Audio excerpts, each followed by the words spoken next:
வணக்கம். G news 24x7 செய்திகளுக்காக செய்தி வாசிப்பவர் உதயகுமார். வெங்கல் அணைக்கட்டு ஸ்ரீ செண்பகாதேவி அம்மன் திருக்கோவிலில் 39ஆம் ஆண்டு குரு பூஜை விழா நடைபெற்றது. திருவள்ளூர் மாவட்டம் எல்லாபுரம் ஒன்றியம் வெங்கல் அணைக்கட்டு பகுதியில் ஸ்ரீ செண்பகாதேவி அம்மன் திருக்கோவில் உள்ளது. மேலும் மும்முனிவர், மௌனகுரு சுவாமிகள் உள்ளிட்ட பிரகார மூர்த்திகள் இக்கோவிலில் உள்ளது. இக்கோவிலில் ஆடி மாதம் முதல் ஞாயிற்றுக்கிழமையை முன்னிட்டு சிறப்பு பூஜைகள், சுவாமி திருவீதி உலா வரும் நிகழ்ச்சி உள்ளிட்டவை நடைபெற்றது. இதனை முன்னிட்டு வெள்ளிக்கிழமை மாலை ஸ்ரீ நவசக்தி விநாயகர், ஸ்ரீ செண்பகாதேவி அம்மன், ஸ்ரீ ஜெய் ஆஞ்சநேயர் உள்ளிட்ட தெய்வங்களுக்கு சிறப்பு அபிஷேகம், அலங்காரம் உள்ளிட்டவை நடைபெற்றது. இதன் பின்னர் சிறப்பு ஹோமங்கள், சிறப்பு பூஜைகள் உள்ளிட்டவை நடைபெற்றது.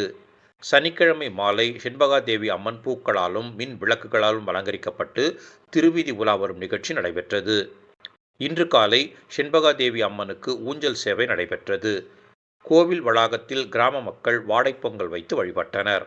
இதில் தாமரைப்பாக்கம், அம்மனம்பாக்கம், வெள்ளியூர், திருவள்ளூர், செங்குன்றம், ஆரணி, பெரியபாளையம், ஊத்துக்கோட்டை உள்ளிட்ட பல்வேறு பகுதிகளைச் சேர்ந்த பல்லாயிரக்கணக்கான பக்தர்கள் தங்களது குடும்பத்துடன் கலந்து கொண்டு சுவாமி தரிசனம் செய்தனர்.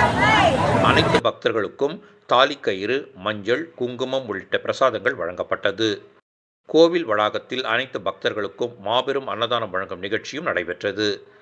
நிகழ்ச்சிக்கான ஏற்பாடுகளை கௌரவ தலைவர் சீனிவாசன் முதலியார், தலைவர் கணேசன் ரெட்டியார், செயலாளர் நந்தகோபால் நாயுடு, பொருளாளர் கணேசன் ரெட்டியார் மற்றும் உறுப்பினர்கள், ஸ்ரீ வெங்கல் மும்முனிவர் குரு பூஜை வழிபாடு மற்றும் அன்னதான குழு உறுப்பினர்கள், விழா குழுவினர்கள் சிறப்பாக செய்திருந்தனர்.